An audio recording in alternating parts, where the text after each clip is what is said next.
if all of a sudden everybody around the country are talking about one thing for no apparent reason, then there's probably something at work here, right? That it's a part of an organized backlash, right? And I think that you see this at the kind of like the mobbing of school board meetings. I think is a perfect example. It appears like all of a sudden there's these parents that are coming out to school board meetings to talk about the evils of critical race theory, right? But if you look at the main groups that are behind those school board meetings, right? One of them is Parents Defending Education, right? Parents Defending Education is run by Nicole Neely, and Nicole Neely, prior to that, was the lead of this organization called Speech First.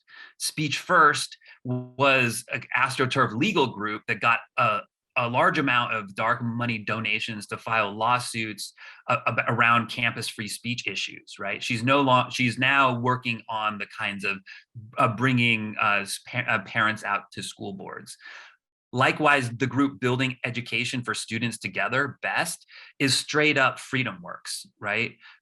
If you sign up for their webinars, it'll tell you that is being put on by Freedom Works. And Freedom Works is one of these large like AstroTurf groups run by Koch brothers, and Koch donor network is funded by these kind of plutocratic libertarians that are, and so you have what looks like this spontaneous uprising, right?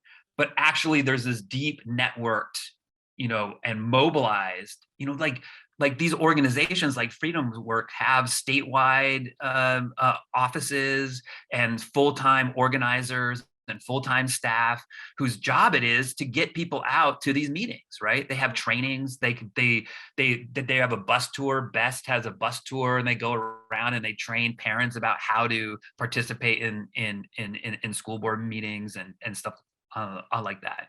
Like I'm all for being a good activist, right? And like organizing and getting people out and mobilizing, right? But I think it's really important to draw that distinction between, if there's a group of parents in a school board in a district that are really concerned about an issue and are doing the work to like push on that issue, that's entirely different from a kind of a manufactured group that is basically providing students or providing parents with like a pre-packaged argument, a pre-packaged strategy, marching orders, right? And then is taking those stories and putting them straight to Fox News and other media, right? Because like stuff happens in school board meetings all the time. Very rarely does it become national news.